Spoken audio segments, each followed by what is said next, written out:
Hey, what's up, everybody? I want to welcome you to another episode of the Dreamers Pro Daily Recap, where we give you a recap of all of the hot topics that we covered that day. You can catch them in their long format and also catch it fully streaming for free on Apple Podcasts.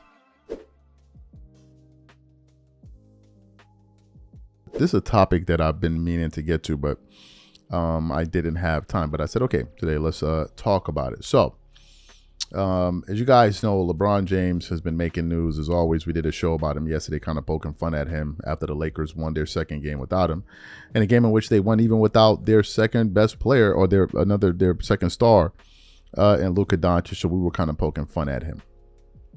And I've always said that one of the things that's really hard to do is get an honest take out of some of these guys in media. But what I'm beginning to discover now is that whenever in the moments in which you try to give an honest take, especially about your peers, it could end up costing you relationships.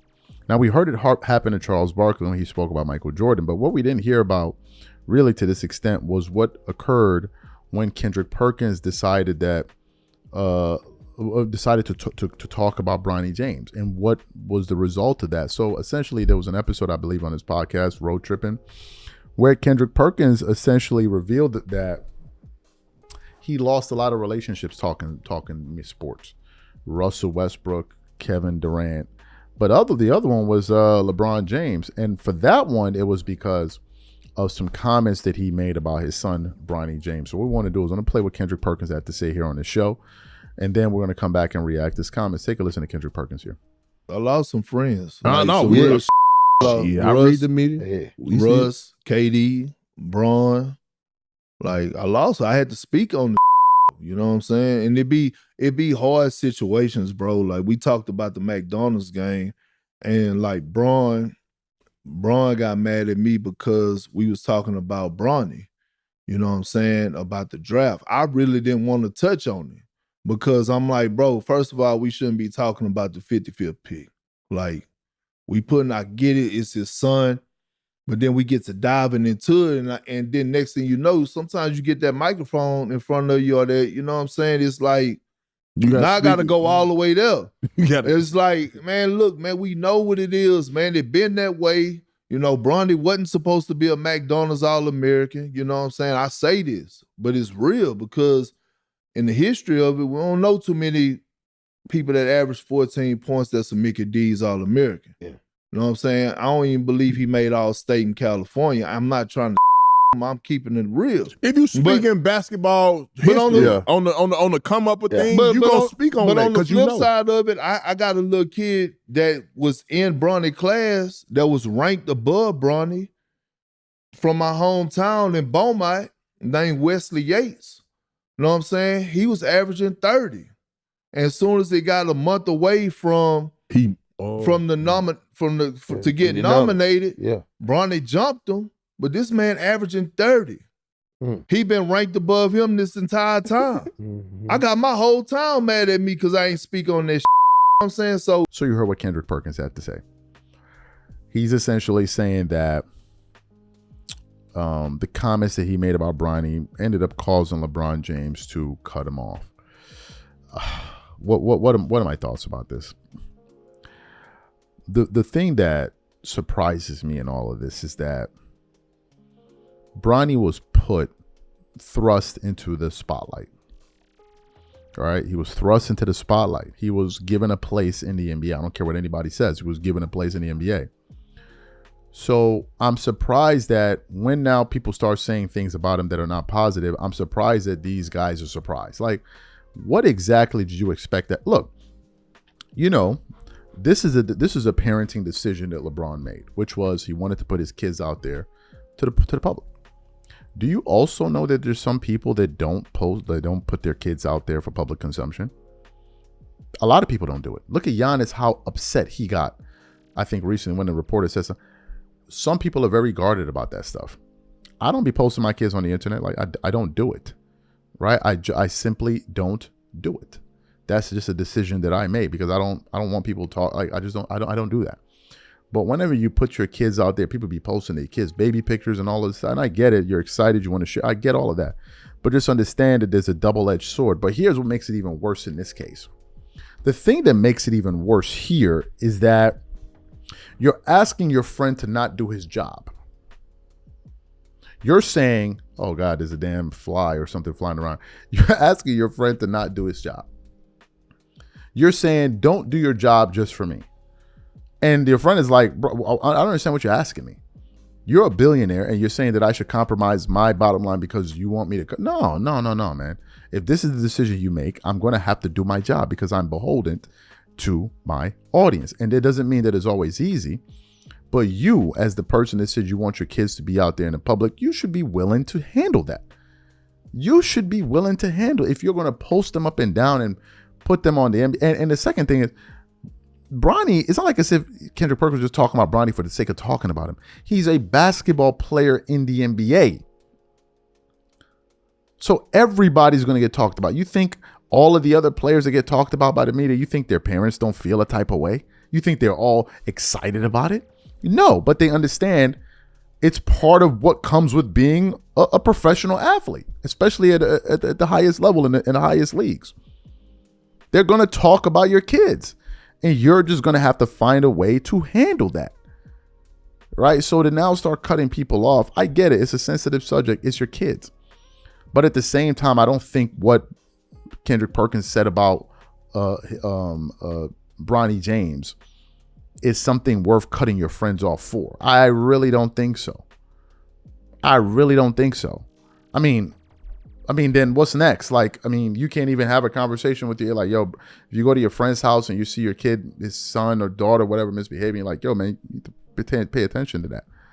Because if you don't pay attention to that, it could become a problem. Oh, all of a sudden now you're going to cut him off too. Like, what are we talking about here? What are we talking about here? But this is what the price you pay. You saw Stephen A. Smith get ran down on. And I'm just like, what did you expect to happen? Like, what did you expect to actually happen? That Bronny was going to come in here and then he was going to be like in a cocoon and nobody's going to say anything. No, you're living in a fantasy land, man. He's a professional athlete. He's not a baby. And he's getting paid like a grown adult. So, of course, people are going to have opinions. They're not talking about him his personality. They're talking about his game. And that's what comes with it. That is what comes with it. You decide to open up an Instagram, if you're a celebrity or whoever, a known person, you decide to open up an Instagram account for your kids and start posting them all over the place. Don't be mad if somebody comes up there and says, oh, I think some of your kids are ugly. Oh, why would you say something? Why'd you post them? Why don't you wait till adults and they can make that decision for themselves? But since you're going to make that decision for them, then deal with whatever consequences that come with it. As you guys know, the biggest story in the NBA, right, really in sports probably, is what's going on with the NBA, especially after the FBI arrested names like Chauncey Billups, Damon Jones, and Terry Rozier. Then after that, everybody started reacting to it. And then not too long after that, we started to hear more names come out. One of those names that also surfaced was former NBA player, top 75 player, and Kevin Garnett. And Shams was the one that actually revealed that bit of information there. He broke that story. He then also broke the story surrounding Ty Lue's connection to the case. And that one was a pretty big piece of news. We did a live about it. And a lot of people reacted to that. So we're just kind of looking for what to talk about today. And then I see another story, another update from Pablo. And I want to put up the post for you guys here. It says, per Pablo finds out, Hall of Fame tight end Antonio Gates reportedly hosted and played in a rigged poker game. And I'm like, you got to be joking right now. So then I went to Pablo's page to kind of see if he was talking about this. And he did, right? Because he reposted it, and then he said a few other things. He then said on his page, Pro Football Hall of Famer and former Chargers tight end Antonio Gates hosted and played in an alleged rigged Miami poker game. Sources with direct knowledge tell Pablo finds out. That was organized by Curtis Meeks. Meeks was indicted by the federal government on Thursday. And it then goes a little further. The post he put before that, he goes, update a number of former pro athletes played at private poker games organized by those indicted by the DOJ in Operation Royal Flush. One of them, according to multiple sources with direct knowledge of a game that took place in 2019, was Kevin Garnett. Then before that, this is the one we talked about, Clippers head coach Ty Lue was also in attendance at the alleged rigged April 2019 poker game in Las Vegas. Sources with direct knowledge tell Pablo Torre. He says, but sources say Lue did not play at the same table as good friend Blazers head coach Chauncey Billups. So that's the news there. Then NBC also reported on this. NBC also reported on it as well. They said, report Antonio Gates hosted and played in rigged poker game.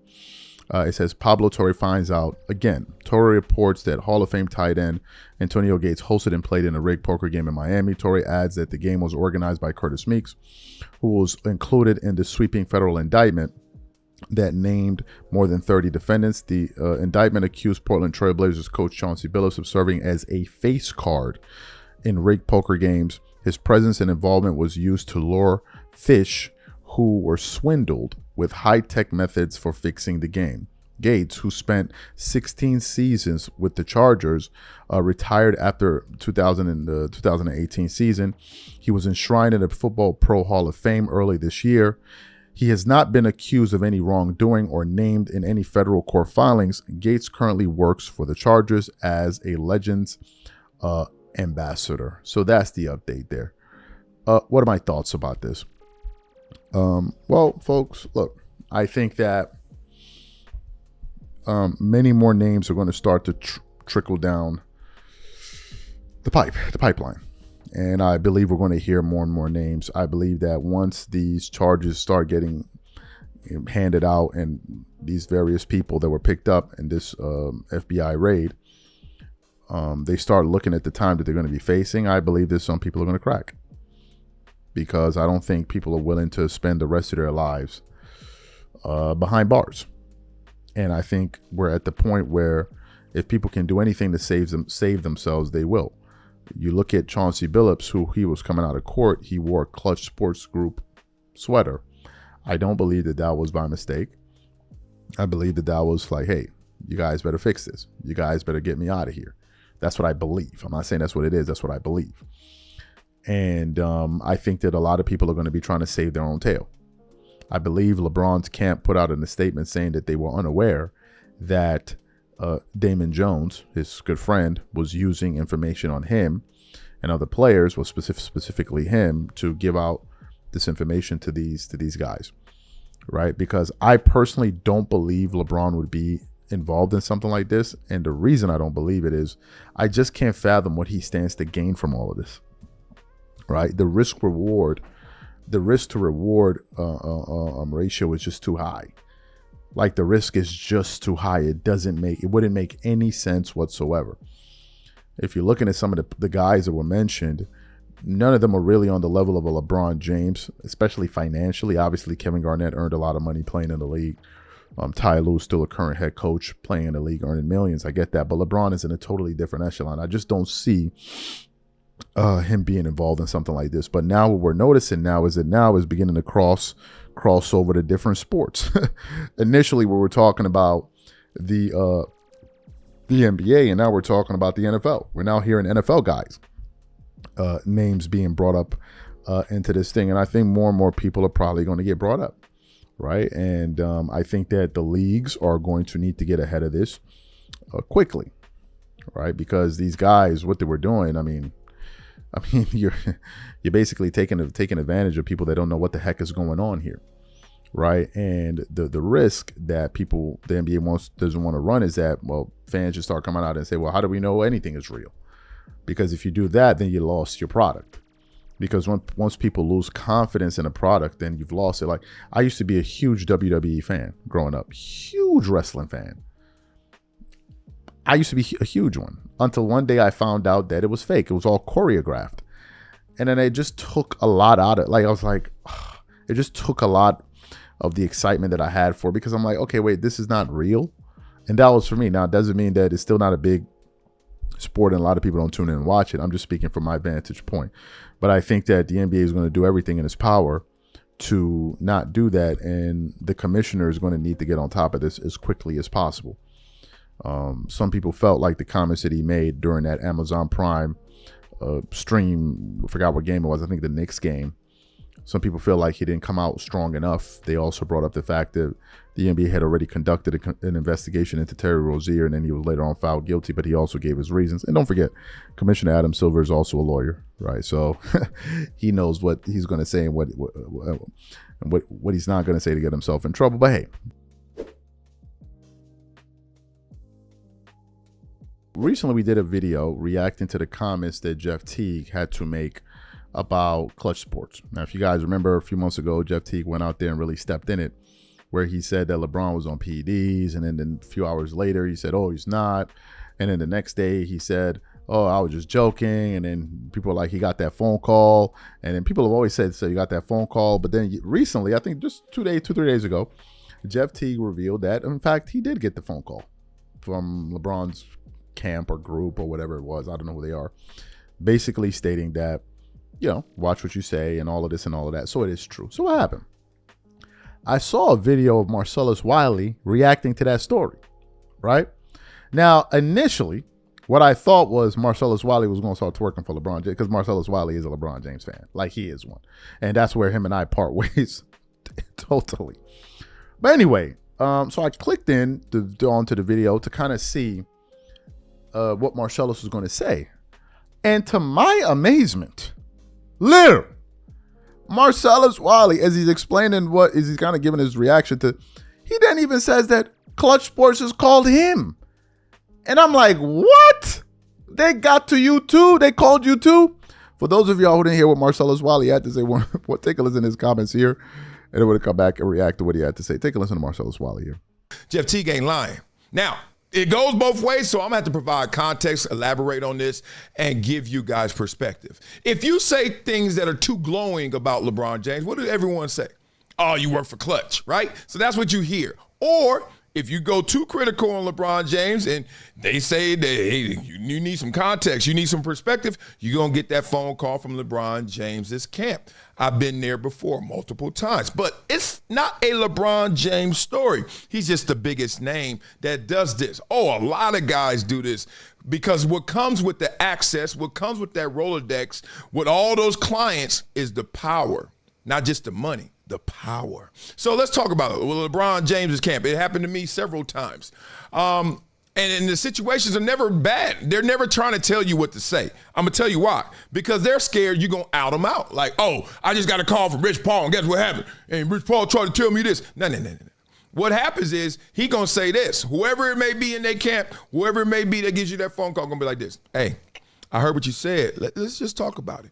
Let's talk about it. Let me tell you the other perspective. Let me tell you what you didn't hear, because you weren't on that phone call. You weren't with that transaction. You weren't a part of that situation. Let me give you all that. And then that colors in your opinion more. So therefore, you may have a new opinion, more likely, more layered, right? More nuanced, et cetera. Instead of saying, I hate that, or he did this, you'd be like, but y'all don't know why this happened. That's been all of my phone calls with LeBron James's camp. Now, it doesn't always go that way. So here's another person that's a part of that game. David Mulugeta is a part of that game. Why? Because he's killing the game. Why? Because he got 1,001 clients and they all top dogs. So we just saw with Michael Parsons, how you think he just get on First Take, right? He just called up 1-800 First Take guest. It was like, yo, Stephen A., can I get on? No. All this is happening all the time behind the scenes, relationships, conversations, etc. So when Jerry Jones had Michael Parsons looking a certain way and it was looking a little too negative, let's just clear this up. Or more importantly, they feeding you the information so you can get on the air and talk about it. And then when all of it is done, when the conversation needs to be had, is when the deal has been made. So then all of a sudden David Mulugeta shows up, because the deal is already made, because I've already been feeding you a little bit of the information to slant your opinion, or at least to color it in. So therefore you did what I need you to do. There's so many agents call me all the time. Hey man, Wiley, let me just hip you to this. Because they know that you know what you know, but you don't know it all. You're not in there. All of this. So when people go around saying gossip this, gossip that, everybody has some guesswork because everybody ain't everywhere. Like, you think that these agents are always there on set, always there listening to podcasts, always there? What Jeff Teague say? No. So then they get the clip and they're like, oh, let me help him out. He went off of his knowledge, which is amazing, which is plugged in, but it's not 100%. Fantastic. So you heard what he had to say. Apparently, Clutch Sports even reached out to Marcellus Wiley. Now, Marcellus says something that I'm going to disagree with vehemently. He said that you're going out there, you're giving your opinion on a piece of news. Now, these guys may call you up and say, hey, look, you have all the information you have. Let me give you the other side of the story. And that may be true. But the question is intent. What's their intent for doing that? Their intent for doing that is to make sure you skew things positively for them. That's why they're doing it. Because these guys will never call you and say, hey, man, you're right. Keep it up. You're doing a good job. No, they're only going to call you when they feel like, oh, no. This thing, you need more information so you can now feel this way about it. If not now, going into the future. That's the point. And Marcellus ain't the first one that said this. Stephen A. Smith has said he's received calls. Kendrick Perkins has said he's received calls. And I'm just like, can't people have their opinion? I mean, we're not talking about like the X-Files here, man. Like, we're talking about most of this information is public knowledge. There's no like secret information like hit, especially if you're reacting to things that are occurring on a night-to-night basis, like maybe the way somebody played in a game. Like if somebody had a poor shooting performance or something like that, and you're just reacting to what you saw, what everybody else saw, and then you don't give a here's my take on it. My take on it is simply, and this is what I feel is at the heart of it. I feel like these guys get to people that are known, influential people and try to get them on their side and get them always saying positive things about them. And then if they don't, then all of us, like, for example, look at the Stephen A. Smith, LeBron James situation. And all of this and all of the people saying Stephen A. Smith did this, Stephen A. Smith did that. We forget that it was LeBron that confronted Stephen A. Smith. It wasn't Stephen A. Smith that ran down on LeBron James. It was LeBron James that ran down on him, right? He ran down on him to embarrass him, which he did. But people are now saying, oh, Stephen A. Smith needs to let it go. What are you talking about, let it go? The guy embarrassed me. You want me to let it go? So even in that case, they want him to back down. So they're willing to just basically overlook everything LeBron did in that moment. And just like, even when he went on Pat Mac, it's no big deal. Come on, Stephen A. Smith, get over it, man. It's just, come on, it's no big deal. But then if they feel like he's being slighted, oh, they're going to be up in arms. Let me call this guy and let him know come on, man. Like, you can't have it both ways. You can't have it both ways. You can't. You just can't. So I understand what Marcellus is saying, that I'm sure they will call him, hey, man, this and this and this. But there are too many of these guys littered all throughout media anyway. The conflict of interest is just too much, man. It's too much. How many guys do we know? Even just the other day, we're finding out that Shams. And Shams was totally baseless in the points that he was making, and he was exposed by the entire internet. If you don't call these people out, they'll get away with it. They will just get away with everything that they intend to do, and you just can't let them walk away scot-free. Let people have their opinions. Now, if people are defaming you or making up lies about you, then sure. Hey, look, this and this. And look, my thing is this, man. Since you're in the business of contacting people and setting people straight, contact Chael Sonnen. Because what Chael Sonnen is worse than what anybody else has said. Go contact him. Since y'all in the business of correcting information, go contact him. And nobody wants to touch that part. Go contact him. Because he said it on multiple occasions, on multiple platforms. He said it on his platform. He said it on Andrew Schultz's platform. He said it on Patrick Bet-David's platform. That LeBron is using P. He said it. So why is he still saying it? And if he was contacted and said, you're lying, why is he still saying it? Can't you sue him? I mean, LeBron sued a company making AI videos. So why don't you sue him? Sue him. So these guys, man, It's like they just won't let it go. It's like a toilet that just won't flush, man. It's like they refuse to stop. These damn LeBron fans, man. They just cannot let it go. They're still holding on to their like life and hope and all of this stuff. So what happened? I'm literally minding my business here. And I open up my Instagram and I see a post from SportsCenter. And I want to put it up for you guys. It says, did LeBron play far better competition? And in the caption, it says, Omar tries to defend the hottest sports takes sent to him. First of all, let me say this. He's not trying to defend anything.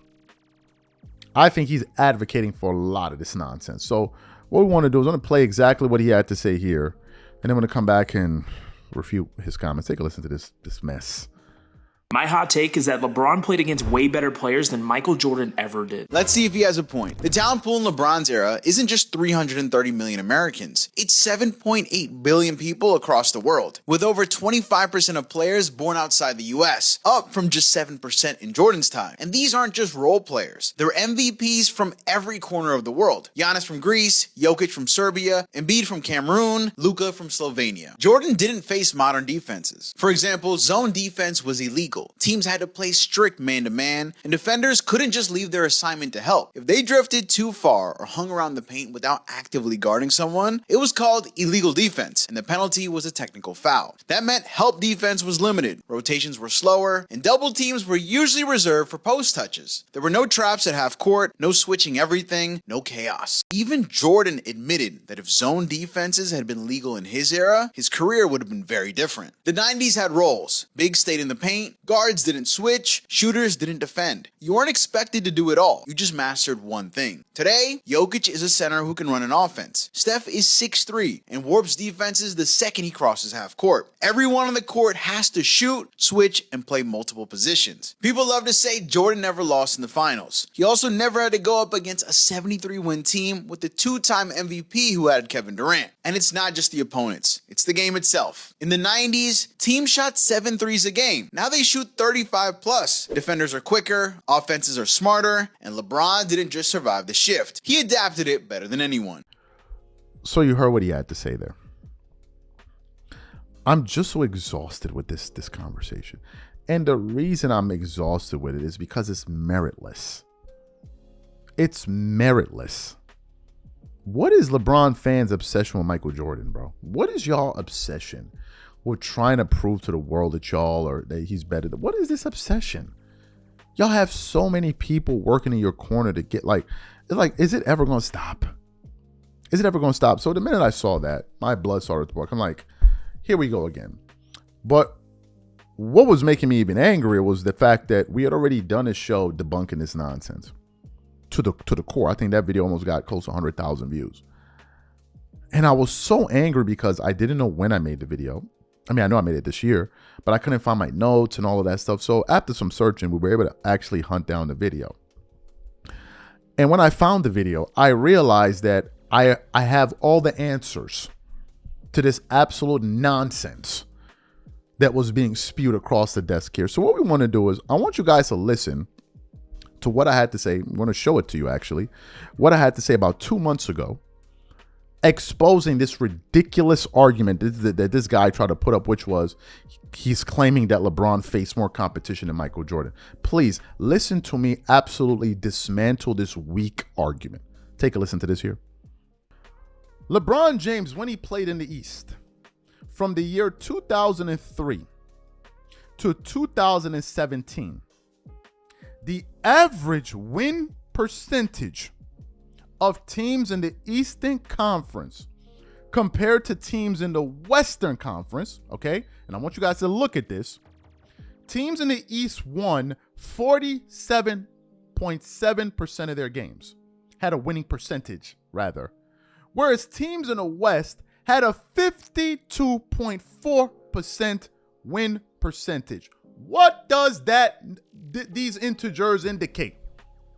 It indicates that Western Conference teams generally had better records because they were winning more games than Eastern Conference teams. If you try to visualize these numbers, these are like 50-win teams compared to 40-win teams.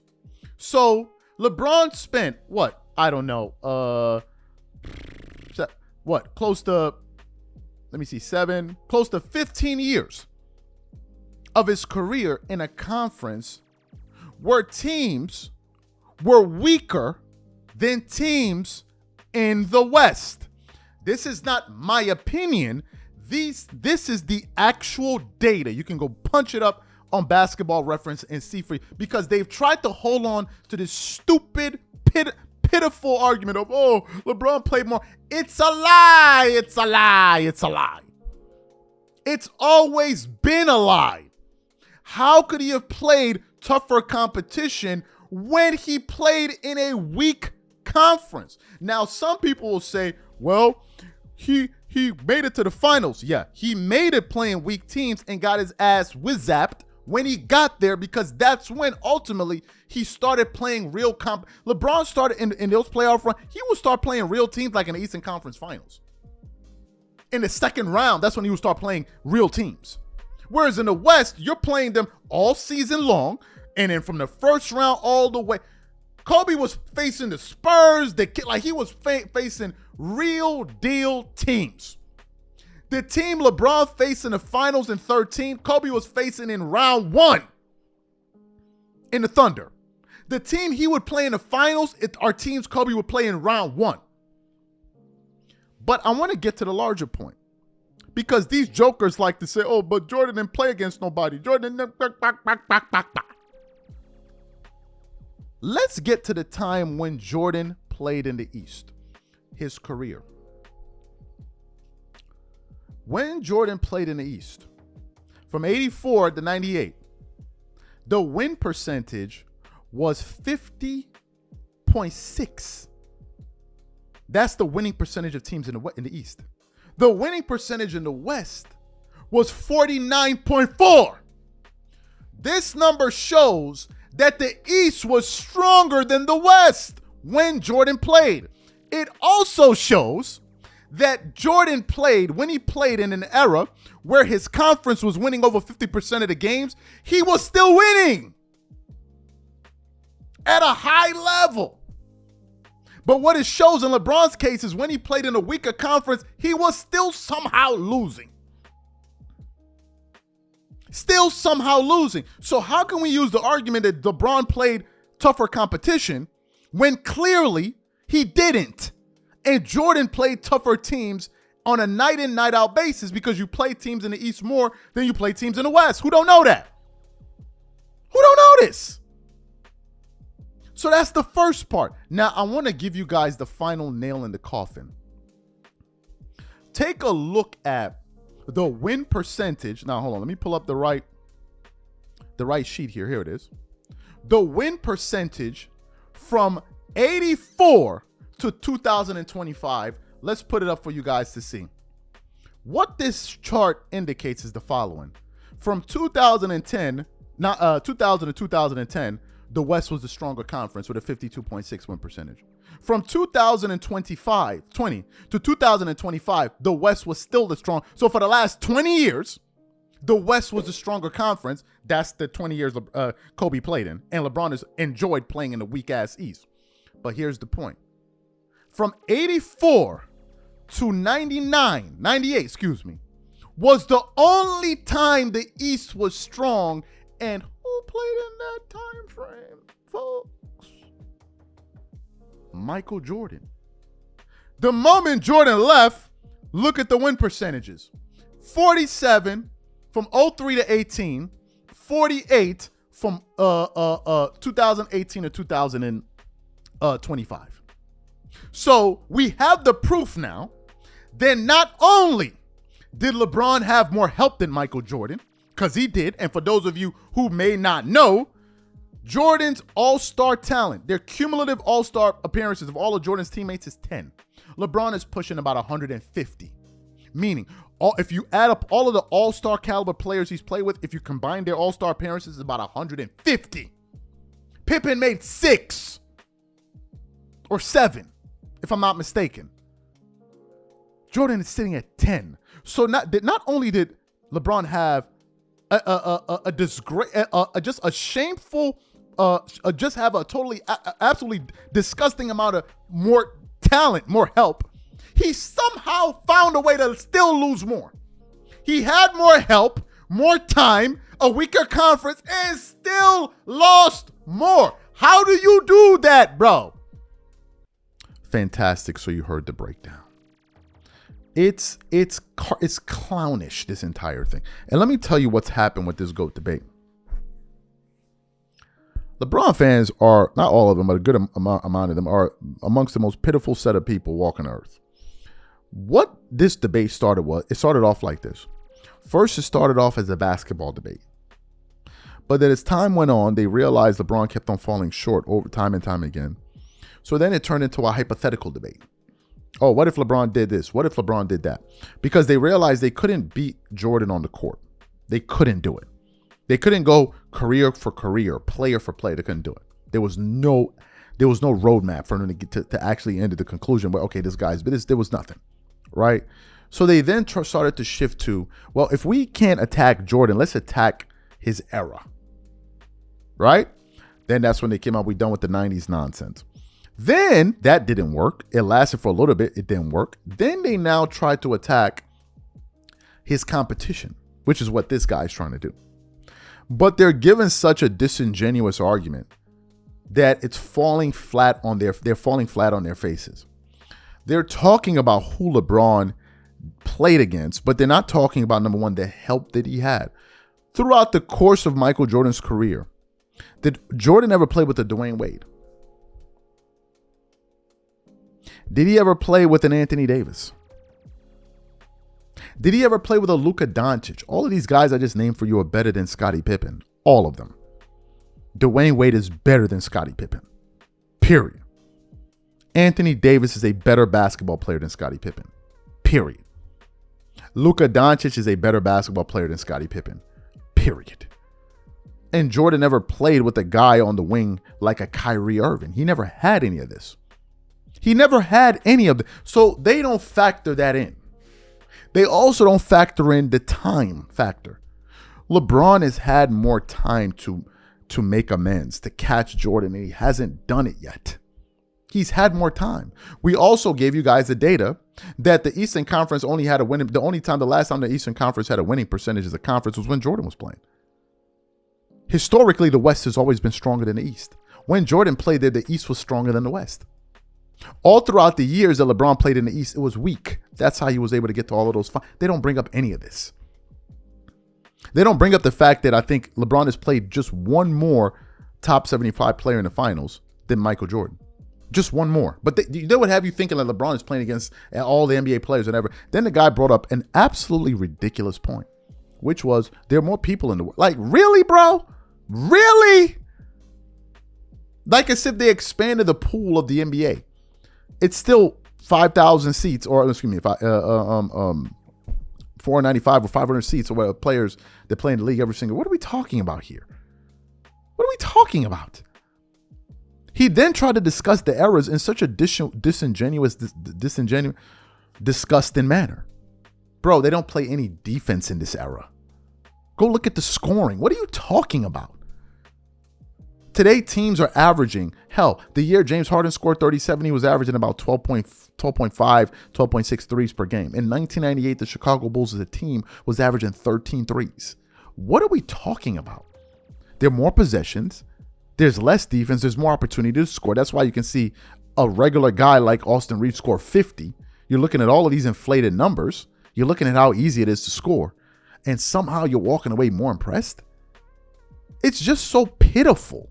I find these guys to be pitiful because it's like they couldn't win the basketball debate head up, so they now had to resort to errors and these other obtuse, obscure arguments just to make their case, and then they always end up sounding dumb because they omit so much information to try to make their case.